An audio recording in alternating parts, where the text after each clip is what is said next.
Good morning from beautiful Baltimore, Maryland. This is Dr. Fowler, and today we're going to start off this video lecture series discussing what I believe to be is the #1 APA formatting issue for online professors. This is because it's the first thing we notice when we open up a student's paper for grading, and this key yet basic element is the font. Now, the APA manual recommends an entire class of fonts to use called a serif or sans serif typeface, which pretty much includes every single type of font there is on most computers. While different universities and community colleges narrow this down quite a bit, the only font you should really ever use is Times New Roman. This includes in the running head, the title page, the reference page, figures and labels, and pretty much anywhere else there's text. Always just use Times New Roman. When I'm grading my ton of papers every single weekend, I'll just be cruising along and enjoying the work, and some innocent student decides that a different font is prettier to them or more creative, or they're using some APA template that changes the font on them, and all are part of the paper. It's like somebody scratching their nails against the chalkboard in my head.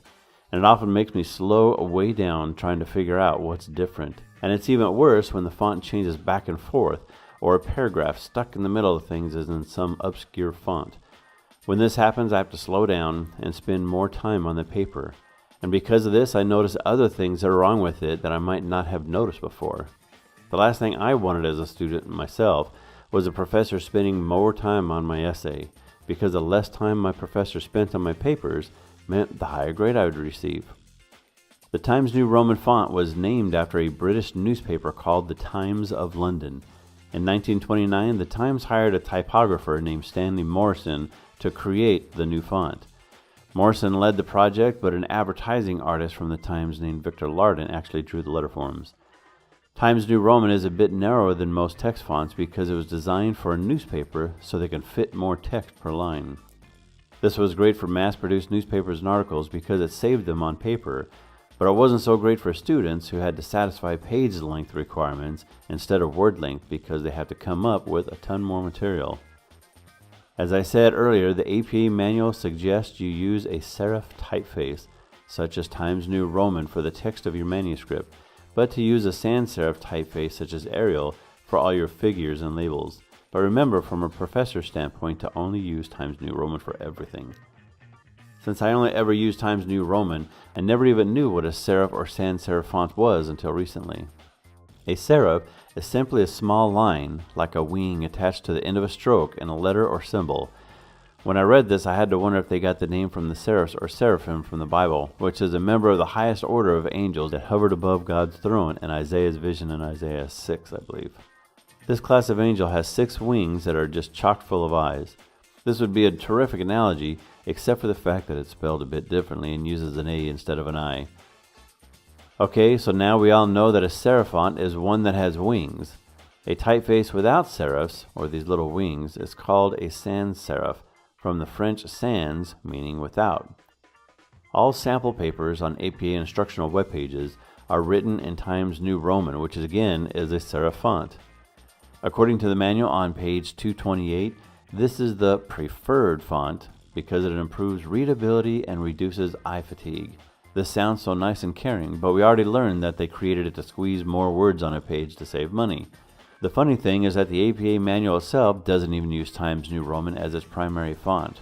On page 7 of the introduction, it says the APA publication manual has chosen different fonts to enhance understanding and readability.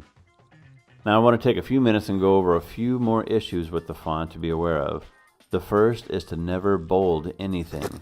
I realize that some elements like subheadings can be bolded, but this is optional. The second, only type in size 12 font.